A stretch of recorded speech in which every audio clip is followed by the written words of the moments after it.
That was a mourning dove. So, speaking of crazy crossbreeding, this is another pair here that is on eggs that I'm awaiting the results from. This is a Old Fashioned Frill cock right here. He is black. He has a lace tail.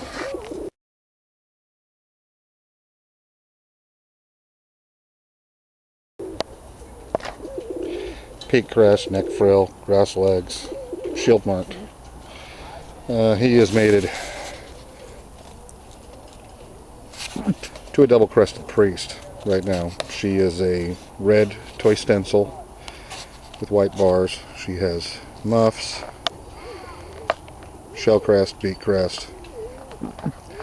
So this is one of the things I'm working on right now is this crossbred mating. Basically see what the results are. These eggs are due to hatch here in about a week or so. And I've actually been really optimistic about seeing what is going to come out of this pair. They've tried once earlier. The priests are not too prolific. They're not very prolific breeders, so they've been slower than a lot of my other pairs. And as you can see, they're also here in an individual pen. I do all my breedings in individual pens. Got a pair of rollers next to him here. So she is Toy Stencil complex. There's 3 components in Toy Stencil. There are 2 bronzes, and there's a 3rd gene that is recessive that's responsible for whitening the bars up. So we're basically putting frill stencil with Toy Stencil. And they're both basically a variety of bronzes and lacing. Both are crested. Even though both are crested, one is peak crested, the other one is shell crested. And there's actually, even though both of these are recessive to wild type, or so-called wild type, which is your common blue bar with a plain head, there is a degree of inheritance between these two, that even though the shell crest and the peak crest are both recessive to the plain head, you can see the frill's peak crest there. It's a different type of crest than what the priest has. Even though both are recessive, the peak crest is actually recessive to the shell crest. So needless to say, one of the things I'm curious about, I don't think this sort of research has been done yet, is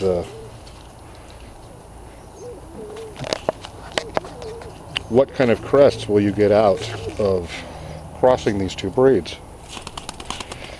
I predict they will probably be shell crested, but maybe not. We don't know. Will they both be plain headed? It's kind of hard to know where they're both recessive. But, are they different genes or are they connected genes? If they're not connected to each other in some manner, it's altogether possible that you may get plain heads out of them. We don't know yet. The beak crest is another interesting topic.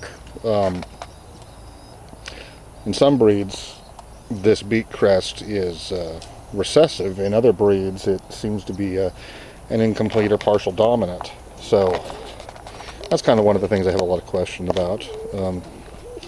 He really doesn't have much of a neck frill on him, like a lot of these old frills have.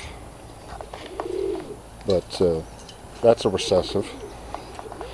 He's only partially groused legs. Obviously the hen has pretty good muffs on her. So it's kind of an interesting cross mating to kind of see what's going to happen from this mating. So that's kind of something that we're going to see in the future, is what kind of progeny these produce. How do these genes lay themselves out? And I will here in the coming days shoot some more video of some other projects that are kind of already completed. We already kind of have a pretty good idea what the F1, what the Fraternal 1 generation looks like. And the Fraternal 1 is what they call F1. That is the first generation of crosses. And I have some of those from 2 different crosses involving Old German Owls. One is a Kazan cock on an Old German Owl hen, and the other one is an Old German Owl cock on a Uzbek tumbler hen. And kind of interesting results out of them. The results of the Kazan Old German Owl cross are pretty similar to what were in the last video with the Kazan times frill cross. But obviously they didn't have the Old German Owls don't have the Toy Stencil or anything like that in them, so it's a little different, and they've got a little bit of a different ancestry. So we're going to see some more of those, and obviously as time goes on, we're going to breed some of those crosses together and see what kind of wild stuff we can get out of that. So until next time.